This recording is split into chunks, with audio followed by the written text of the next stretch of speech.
অপ্ৰিয় হলেও সঁচা কথা কৈছো বুৱাৰীৰ অত্যাচাৰত শাহুৱেক সকল থাকিব নোৱাৰে কয় হয়নে ন বুৱাৰীৰ অত্যাচাৰত কোন গৰাকী শাহুৱেক ঢুকাইছে কিন্তু শাহুৱেকৰ অত্যাচাৰত বুৱাৰীয়েক ঢুকুৱা নমস্কাৰ বন্ধু বান্ধৱী সকল কি খবৰ এতিয়া চাওক আমাৰ ঘৰলৈ নতুন মেম্বাৰ আনিছে চাওক আয়ু নমস্কাৰ বন্ধু বান্ধৱী সকল কি খবৰ আশা কৰো সকলো ভালে কুশলে আছে আৰু সকলো ভালে কুশলে থকাটোৱে কামনা কৰো কল্পনা দিকু ডেইলি ব্লগছৰ নতুন এটা ভিডিঅলৈ আপোনালোক সকলোকে স্বাগতম জনাইছো আৰু এতিয়া ভিডিঅটো আৰম্ভ কৰিছো একদম শয়ন কক্ষৰ পৰা দবকে বৰষুণ আহিছে আজি আমাৰ গাঁৱত মানে আজি দলি পাতিছে কিন্তু দলি পাতাৰ মানে এতিয়া একদম 9টা বাজিছে আৰু 9টা বজাতে এনেকুৱা দবদবিয়া বৰষুণ আহিল আৰু মাইনা কাকুহত গৈছিলে নগাঁও আৰু মোৰ কাৰণে কি লৈ আহিছে চাওক দেই এতিয়া আপোনালোকক দেখাবলৈ লৈছে এয়া পিজ্জা দেখিছেনে মিষ্টাৰকো অলপ দিলো খাবলৈ এতিয়া এইখিনি আনিছে মোলে তাৰপিছত এয়া দেখিছেনে কি আনিছে এয়া এইফালে আনিছে চাগে এয়া চাওমিন বনাই আনিছে চিকেন চাও খুলি পেলাই দেখাই আছো ৰ'ব দেই আৰু এয়া চাওক মাইনাই লৈ আহিছে এয়া দেখিছেনে চিকেন চাও এয়া একদম বৰ সুন্দৰকৈ বনাইছে দেই এয়া ধুনীয়াকৈ বনাই লৈ আহিছে এয়া খালেনো ক'ত ভাত খাব পাৰিম মাইনাহঁতে এতিয়া নগাঁৱলৈ যাওঁতে ছাগলী মাংস আকৌ আনিছে কালিতো খাইছোৱে কালি পাপাকে আনিলে এতিয়া আকৌ মাইনাই সৰহকৈ ছাগলী মাংস আনিছে আৰু পাপাকলৈকে মোলৈকে এইবিলাক খাবলৈ লৈ আহিছে তাৰ বাদে মোলৈ ফ্ৰুটছ আনিছে মই ফ্ৰিজত থৈ দিছোঁ আৰু কি জানেনে কাইলৈ আমাৰ ঘৰত যোনজন ভাইটি কলিকতাৰ পৰা আছিলে এলেক্স ভাইটি সেই বাবুজন মানে কাইলৈ পৰহিলৈ যাবগৈ আৰু কাইলৈ কিন্তু গুৱাহাটীলৈ যাব পৰহিলৈ ফ্লাইট আছে ৰাতিপুৱা কাইলৈ গুৱাহাটীলৈ যাব মাইনাৰো কাম আছে কিবা কিবি গুৱাহাটীত কাকু মাইনা দুইটাৰে কাম আছে সেইকাৰণে ৰাতিপুৱা তালৈ যাবগৈ সেইকাৰণে মাইনাই ক'লে বোলে মা সি মাংস ভাল পায় সেইকাৰণে লৈ আহিলোঁ আৰু দিয়ক মাংস গতিকে ভয়ে লাগে আমাৰ ছাগলীটো বেছি চলে মানে ছাগলী মাংস বহুত চলে আমাৰ ঘৰত মাছটোও খাওঁ কিন্তু মানে মাংসটো বেছিকৈ চলে আৰু এতিয়া এয়া খাইছোঁ আৰু চাওক মাইনা যেতিয়া যায় ক'ৰবাত নহয় ক'ৰবাত গ'লে মানে নগাঁৱলৈ গ'লে মানে মোলৈ খাবলৈ কিবা এটা আনিবই মানে মই এইখিনি এটা কথা কাৰণেই কৈছোঁ এই যে এতিয়া শাহু বোৱাৰীৰ মাজত যিখন যুঁজ চলি আছে হয়নে নীতিকেশৰ মাকে যেনেকৈ বোৱাৰীৰ লগত সংঘাতৰ সৃষ্টি কৰিছিলে যেনেকুৱা ধৰণৰ কাজিয়া পেচাল হয় পুত্ৰৰ লগত হওক বা মাতৃগৰাকীৰ লগতেই হওক নীতিকেশৰ মাকৰ লগতেই হওক এতিয়া মই ভিডিঅ' এটা চালোঁ সাংবাদিকে তেওঁক সুধিছে আপুনি এতিয়া ছোৱালীসকলক বা বোৱাৰীসকলক কি ক'ব আপোনাৰ পুত্ৰৰ লগত যে এনেকুৱা হ'ল আপোনাৰ বোৱাৰী যে এতিয়া মৃত্যুৰ মুখত পৰিলে আপুনি কি বুলি ক'ব তেওঁৰ মুখত সেই শব্দটো শুনি কিন্তু বহুত বেয়া লাগিছে আৰু তেওঁ সেইটো কোনটো মানসিকতাৰ ফালৰ পৰা ক'লে যে সকলো মাতৃকে কৈছোঁ যদি ছোৱালী বিয়া দিয়ে অন্তত বোলে কাপোৰকেইটা ধুই পেলাই পঠিয়াব কাপোৰকেইটা ধুবলৈ শিকাই পঠিয়াব সেইটো বাৰু কথা হ'লনে বাৰু কওকচোন মোক খাবলৈকে মানে বাদ দিছোঁ সেই কথাষাৰ মানে মনত পৰিলে কেনেকুৱা লাগিছে কি কোনটো মানসিকতাৰ ফালৰ পৰা তেখেতে ক'লে যে অন্তত কাপোৰকেইটা ধুবলৈ শিকাই পঠিয়াব আমাৰ ঘৰলৈ যেতিয়া মই আমাৰ মাইনাক আনিছিলোঁ দেই মোৰ ছোৱালী বাৰু সমাজৰ দৃষ্টিত আমাৰ মাইনা বোৱাৰী কিন্তু মোৰ দৃষ্টিত মাইনা ছোৱালী মই এতিয়া কৈছোঁ যেতিয়া আমাৰ ঘৰলৈ মাইনা আহিছে যেতিয়া মই মাইনাক আনিছোঁ বহুত সৰু জাষ্ট ফাৰ্ষ্ট ইয়েৰলৈ গৈছে আৰু সেই মাইনাৰ কাপোৰকেইটা বাৰু আপুনি যেনিবা ধুয়ে দিলে আপুনি ছোৱালীগৰাকীৰ যদি কাপোৰ আপোনাৰ নিজৰ জীয়াৰীগৰাকী যদি কাপোৰ আপুনি ধুব পাৰে তেনেহ'লে আপুনি বোৱাৰীগৰাকী কাপোৰ ধুব পাৰিব সেইটো আকৌ ক'বলগীয়া কথা নেকি বাৰু কওকচোন সেইটো ক'বলগীয়া কথা নে এতিয়া আমাৰ মাইনাৰ ক্ষেত্ৰত তাইক মোৰ চাদৰৰ আঁচলত মোৰ কাপোৰত ধৰি পিছে ঘূৰি ফুৰিছে সেইটো মই এতিয়া ক'ব লাগিব নেকি যে অন্তত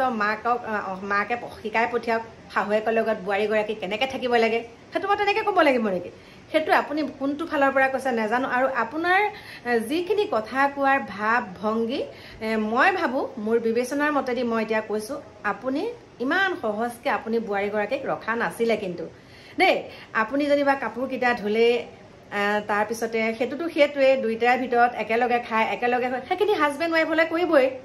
আপুনি কৈছে দুইটাই ইমান ভালকৈ থাকে দুইটাই একেলগে থাকে একেলগে শুৱে একেলগে খায় সেইখিনি হাজবেণ্ড ৱাইফলৈ সেইখিনি কাম গতানুগতিক সেইখিনি কৰিবই লাগিব বাকীখিনি আপুনি চকু দিয়াটো আপোনাৰ উচিত আছিলে আপুনি সুন্দৰকৈ কৈছে যে মোৰ চকুৰ আগত মোৰ ল'ৰাজনক বোৱাৰীয়ে 2 থাপ্পৰ মাৰি দিছে একে গা জোৰেৰে 2 থাপ্পৰ মাৰিছে এইকণ সময়তো আপুনি ইমান মিছা কিয় মাতিছে বাৰু আপুনি সেইকণ সময়ত থাপৰ মাৰোঁতে আপুনি সুদাই এৰি দিবনে বাৰু আপুনি সুদাই এৰিবনে আপুনি কয় কি হ'ল তোহঁতে কিয় এনেকৈ মাৰিছ নিজৰ যদি ল'ৰা ছোৱালীৰ নিচিনাকৈ আপুনি দায়িত্ব পালন কৰিলেহেঁতেন আপুনি তেতিয়া লগে ক'লেহেঁতেন মাইনা বাই বোৱাৰী এনেকৈ কিয় মাৰিছ কি হ'ল তোহঁতৰ এনেকৈ কৰিব নাপায় নহয় লগে একশ্যন আপুনি কি কৈছে সেইকণ সময়ত আপুনি একোৱে কোৱা নাই পিছত কি কৈছে এইটো ডাঙৰক মাৰিব নাপায় সৰুক মাৰিব নাপায় এইবিলাক আপোনাৰ তেনেকুৱা মানে বনাই যিখিনি আপুনি কথা কৈছে সেইখিনি আপোনাৰ লগতে ৰাখক আপোনাৰ পৰা যাতে বেলেগে আকৌ এইবিলাক শিকিব আপোনাৰ পৰা মানুহে শিকিবলগীয়া একো নাই মই কৈছো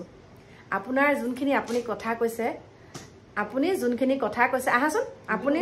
ইয়াতে হৈ আছিলে এইখিনিতে চোৱা আপুনি যোনখিনি আপুনি যেনেকে কথা কৈ আছে আপোনাৰ পৰা শিকিবলগীয়া একো নাইকিয়া গতিকে কি কম আকৌ লগ পাই আছো এইখিনি এতিয়া ভাত পানী খাই আজৰি হৈ একদম আহিলো আপোনালোকৰ ওচৰলে মানে মাইনাই কিবা কিবি আনি দিলে যে সেইবিলাক খালো খাই পেটটো অকনমান বেয়া লগা নিচিনা হ'ল তাৰপিছত গা পা ধুই দেৰিকে ভাত খাইছো ভাতকেইটা খাই ধুনীয়াকে আকৌ এতিয়া আহিছো আপোনালোকৰ ওচৰলে আজি মাইনাৰ মুখৰ পৰা এটা কথা শুনিলো শুনাৰ পাছত মনটো মই ভাবিছো নাই আপোনালোককো কথাষাৰ কওঁ যেতিয়া মাইনা নগাঁৱৰ পৰা আহিলে মোলৈ খোৱা বস্তু পাপাকলে খোৱা বস্তু কিবা কিবি আনিলে আৰু অনাৰ পাছত আমাৰ ঘৰুৱা কিছুমান কথা আলোচনা কৰিলো সেইখিনি হৈ গ'ল বাৰু তাৰপিছত মাইনা যেতিয়া সোমাই আহিছিলে সোমাই আহোঁতে মই আমাৰ পংখী সন্ধিকৈ আৰু নীতিকেশৰ যোনটো কাহিনী যোনটো ঘটনা হ'ল সেই ঘটনাটো মই চাই আছিলো আৰু সেই সময়ত নীতিকেশৰ মাতৃয়ে মানে যিখিনি ভাষ্য দি আছিলে আমাৰ সাংবাদিক এজনৰ সন্মুখত তেতিয়া সেই ভাষাত মানে যোনখিনি কৈ আছিলে আৰু তেখেতৰ মাতৃয়ে নীতিকেশৰ মাতৃয়ে তেতিয়া মানে আমাৰ মাইনাই মোক প্ৰশ্ন সুধিলে বহি গ'ল যে মাই চাওকচোন কিমান অত্যাচাৰ দিয়ে আপুনি দেখোন মোক কাপোৰকেইটাও ধুই দিয়ে আপুনি দেখোন একো নকয় বোলো মাইনা সকলো সমান নহয় তেতিয়া মই তাইক ওচৰলৈ মাতি পেলাই মানে কৈছো বোলো মাইনা এই 5টা আঙুলি সমান হয় জানো কৈছে নহয় মাই দৈৱকীয়ে কৃষ্ণক জন্ম দিলে কিন্তু যশোদাই পালন কৰিলে যশোদাই কেনেকৈ পালন কৰিছিলে মানে একদম নিজৰ মাতৃৰ নিচিনা মই মানে তাইক কৈছো বোলো মাইনা সকলো সমান নহয় এতিয়া মই কথাটো কৈছো মাইনাৰ মনত যেতিয়া কৈছে আকৌ এটা শব্দ কৈছে চাওকচোন কিমান শাস্তি দি মাৰিলে মাই কেনেকুৱা শাস্তি দিছে চাওকচোন তেখেতে লাষ্টত কি কৈছে আপুনি মাই শুনকচোন মই এই ভিডিঅ'টো চাইছো আৰু হঠাৎ কালি চকু পৰিলে সেইটো ভিডিঅ' সেইকাৰণে মই চাই আছিলো কৈছে মাই এই ল'ৰাজনৰ মাকে কি কৈছে আপুনি এইটো ভিডিঅ'ই মই চাইছিলো আপুনি শেষলৈ শুনকচোন তাৰপিছত শেষলৈ যেতিয়া শুনিছো সেই কথাকেইটা মানে একদম মোৰ ভাল নালাগিলে সেইকাৰণে মই মানে মোৰ অনুভৱৰ ফালৰ পৰা কৈছো তেখেতক যেতিয়া সাংবাদিকজনে সুধিছিলে যে আপুনি এতিয়া কি বুলি ক'ব এই ঘটনাখিনি হৈ যোৱাৰ পিছত আপুনি এটা ৰাইজলৈ কি বাৰ্তা প্ৰেৰণ কৰিব তেতিয়া তেখেতে কৈছিলে অন্তত ছোৱালীসকলক বিয়া দিলে নিজৰ গা কাপোৰকেইটা ধুবলৈ শিকাওক সেইটো কথা নহয় আপুনি ক'ব লাগিছিলে মোৰ ফালৰ পৰা কৈছো আপুনি ক'ব লাগিছিলে যে এনেকুৱা এটা যাতে দ্বিতীয়টো ঘটনা আৰু অসমখনত বা ভাৰতবৰ্ষতেই নহওক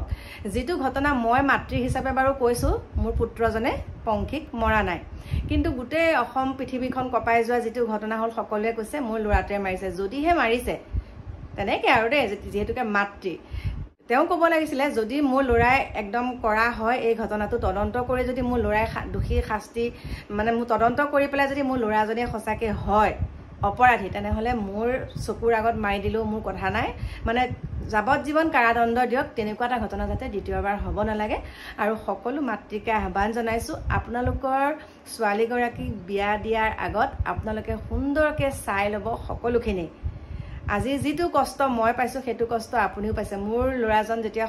মোৰ সন্মুখত হেণ্ডকাপ লগাই নিছে তেতিয়া মোৰ মনটো কেনেকুৱা লাগিছে তেওঁ কৈছে ঠিক তেনেকৈ আপোনাৰ হেণ্ডকাপে লগাই দিছে তেওঁতো জীৱিত আছে কিন্তু এগৰাকী কইনাক মাৰিলে যিখিনি মানে আপোনাৰ ভাষ্যখিনি শুনিলো মোৰ অকণো ভাল নালাগিলে ক'ৰবাত নহয় ক'ৰবাত আপুনিও মানে পংখীক আপুনি মানসিকভাৱে অত্যাচাৰ দিছিলে চাগে কথাখিনিত মানে এনেকুৱা লাগিলে ক'ৰবাত নহয় ক'ৰবাত আপুনিও অকণমান এই ক্ষেত্ৰত হাত উজান দিছিলে নেকি পংখীক অত্যাচাৰ কৰাৰ সময়ত সেইখিনিকে ক'লো আৰু মোৰ মনৰ ফালৰ পৰা ক'লো বাকী সকলোকে এটাই আহ্বান জনাইছো নিজৰ ছোৱালীৰ দৰে আপোনালোকে মৰম কৰক আৰু বোৱাৰীগৰাকীও নিজৰ মাতৃৰ দৰে আপোনালোকে শাহু শহুক নিজৰ মাক দেউতাকক যেনেকুৱাখিনি ভাল পায় তাতকৈ আৰু ভাল পাবলৈ শিককচোন কাৰণ আপোনাৰ গোটেই জীৱনটো আপুনি শহু শাহুৰ লগতে পাৰ কৰিব লাগিব হয় নহয় আপোনাৰ প্ৰথমৰ ছোৱাটো আপুনি আপোনাৰ মাক দেউতাকৰ লগতে গ'ল 20-25 বছৰ বয়সত যেতিয়া আপুনি শহুৰ আৰু শাহুৰৰ ঘৰখনলৈ আহে শহু শাহু ঘৰখনত আপুনি থাকিব লাগিব স্বামী ঘৰত নথকা অৱস্থাত আপুনি শহু শাহুৰ লগতে দিন অতিবাহিত কৰিব লাগিব গতিকে শহু শাহুক আপোনালোকে প্ৰথমতে সন্মান কৰক আৰু বোৱাৰীগৰাকীকো আপোনালোকে নিজৰ ছোৱালীৰ দৰে মৰম কৰক তেখেতে আৰু এটা কথা ক'লে যে মোৰ নিজৰ ছোৱালীতকৈও বেছি মৰম কৰিছিলো সেইটো কেতিয়াও হ'ব নোৱাৰে সেইটো আপুনি একেবাৰে মিছা কথা কৈছে নিজৰ ছোৱালীতকৈও মৰম কৰিছিলো থাপৰ মাউন্তে এনেকুৱা কৰে এইবিলাক ভাল নালাগে আপোনাৰ কথাখিনিতেই গম পোৱা যায় পংখী হৈছে এখন সাধাৰণ ঘৰৰ ঘৰৰ ছোৱালী আৰু সাধাৰণ ঘৰৰ ছোৱালীজনীয়ে আপোনাৰ আগত বিশেষকৈ পুত্ৰক তেনেকৈ প্ৰহাৰ কৰিব জানো, দুই থাপৰ মাৰিব জানো কওকচোন। গতিকে বহুত কথা আহি পৰে, এইখিনিকে ক'লো আৰু আহি আছোঁ আপোনালোকৰ মাজলৈ। বহুতখিনি কথা ক'লো দেই, কাৰণ মোৰ মাইনাই যেতিয়া প্ৰশ্নটো কৰিছে, মাইনাই প্ৰশ্ন কৰাৰ পিছত মাইনাই যেতিয়া মোক প্ৰশ্নটো সুধিছে মা এনেকুৱা এনেকুৱা, গতিকে মই তাৰ উত্তৰটো দিবলৈ যাওঁতে এইখিনি কথা আপোনালোকৰ আগত যেনেকৈ কৈছোঁ সেইখিনি কথা আমাৰ মাইনাৰ আগতো কৈছোঁ। গতিকে মাইনাক মই কৈছোঁ কিবা যদি কষ্ট পা, কিবা যদি দুখ পা, তই মোৰ আগত কবি। কাকুৱে যদি তোক কিবা কথাত তোক কটু বাক্য কয় বা কিবা কয়, তই মোক কৈছে মায়ে আপোনাক দেখোন কয়। আমাৰ মাইনাই মোক কিবা লাগিলে মোক চিঞৰে অ মায়ে পুতেকলে চাওকহিচোন। গতিকে মোৰ সেইটো বহুত ভাল লাগে, সেইখিনি ক্ষেত্ৰত মই বহুত সুখী। এইখিনিতে আপোনালোকক আৰু এটা কথা কওঁ দেই, ভাল লাগে যেতিয়া ল'ৰা ছোৱালীকেইটা প্ৰত্যেকটো কথা আলোচনা কৰে। কাকুৱে হ'লেও একদম মায়ে এনেকুৱা এনেকুৱা নহয়, অ' মায়ে এই কামটো এনেকুৱা কৰোঁ নেকি। গতিকে সিহঁতে আৰু এটা কাম হাতত লৈছে, মোৰ ভাল লাগিছে। মোৰ এটা কাৰণে ভাল লাগিছে, আজি কাকু মাইনাহঁত ডাঙৰ হৈছে, সিহঁতে বুজি পাইছে যে ঘৰখনত মই কি কৰিব লাগে। গতিকে আপোনালোকক এতিয়া সকলোখিনি নকওঁ, পাছে পৰে আপোনালোকে ভিডিঅ'সমূহত মাইনাহঁতৰে হওক বা মোৰে হওক ভিডিঅ'সমূহত আপোনালোকে গম পাব ঘৰখনত আৰু এটা কাম কৰিবলৈ লৈছোঁ দেই। ঘৰখনত মানে এটা কাম কৰিবলৈ লৈছোঁ আৰু সেই কামটো কৰিব লাগিব মানে অকণমান এতিয়া আলহী দুলহী অতিথিও আমাৰ ঘৰলৈ এতিয়া সমাগমটো অকণমান বেছি হৈছে। গতিকে অকণমান ঘৰ দুৱাৰ আৰু লাগে, মানে আছেই দেখিছেনে, তথাপিতো আৰু লাগে, থাকিলেও নাতেই আৰু লাগে। গতিকে সেইখিনি দেখাম আপোনালোকক, কি কৰোঁ কি নকৰোঁ সকলোখিনি দেখাম। গতিকে এইখিনিকে ক'লোঁ, সদায় নিজৰ ছোৱালীৰ দৰে আপুনি বোৱাৰীগৰাকীক মৰম কৰক, আপুনি ল'ৰাজনক যিমান মৰম কৰিব। এতিয়া দেখোন এতিয়া কথা এটা কৈছোঁ দেই, একদম অপ্ৰিয় হ'লেও সঁচা কথা কৈছোঁ, বোৱাৰীৰ অত্যাচাৰত শাহুৱেকসকল থাকিব নোৱাৰে কয়, হয়নে নহয়। শাহুৱেকসকলে আমিও দেখিছোঁ আগতে, যেতিয়া মই আমাৰ মাইনাক নাপাইছিলোঁ বা মাইনাক পোৱাৰ পাছতো দেখিছোঁ বহুতে বোৱাৰীয়েকৰ বদনামবিলাক গাই ফুৰে দেই। বোৱাৰীয়েকে এনেকুৱাহে অত্যাচাৰ কৰিছে, বোৱাৰীয়েকে এনেকুৱাহে অত্যাচাৰ কৰিছে। কিন্তু বোৱাৰীয়েকে যদি অত্যাচাৰ কৰিছে, কোনগৰাকী শাহুৱেক ঢুকাইছে আপোনালোকে মোক কওকচোন। বোৱাৰীৰ অত্যাচাৰত কোনগৰাকী শাহুৱেক ঢুকাইছে, কিন্তু শাহুৱেকৰ অত্যাচাৰত বোৱাৰীয়েক ঢুকুৱা উদাহৰণ বহুত আছে। মই সঁচা কথা কোৱাৰ কাৰণে মোক মানুহে ক'ব এইজনী এনেকুৱা, কিন্তু সঁচাটো কমেই ন। সঁচাটো ক'বলৈ কিয় মুখখন বন্ধ কৰিম, কাৰণ বাক স্বাধীনতা সকলোৰে আছে। গতিকে সেইখিনিকে ক'লোঁ আৰু আহি আছোঁ, এইখিনিকে কৈ এতিয়া ৰখাইছোঁ আপোনালোকক। আৰু অলপ দেৰিকৈ আপোনালোকৰ কাৰণে সুন্দৰকৈ এটা মই ভিডিঅ' আনি আছোঁ। এতিয়া সকলো ভালে কুশলে থাকিব, আহি আছোঁ অলপ দেৰি পাছত। Bye bye.